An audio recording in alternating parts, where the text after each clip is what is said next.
Le mois de septembre, dans son ensemble, sera donc le mois de septembre le plus chaud jamais observé en France depuis qu'on a un indicateur, c'est-à-dire depuis 1900, donc depuis 123 ans. Il bat d'ailleurs le précédent record qui datait de 1949. D'ailleurs, c'est un des rares records qui était assez ancien. Il bat ce précédent record de septembre 1949 d'environ 1 degré. Par rapport à la moyenne climatologique qui est calculée sur 30 ans, on va avoir un excédent qui sera de l'ordre de 3,6 degrés, voire 3,7.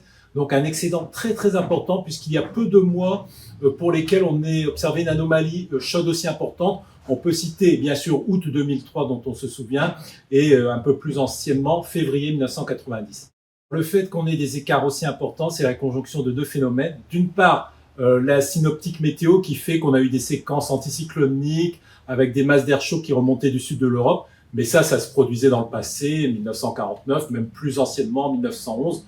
On a déjà connu ce type de séquence. Mais maintenant, avec le réchauffement climatique, quand on a ce type de scénario, eh bien, on gagne 1 degré, parfois plus même par rapport à ce qu'on pouvait observer il y a 50 ou 100 ans. Et donc, on a forcément un mois de septembre qui bat des records, tous les records qu'on a pu observer dans le passé.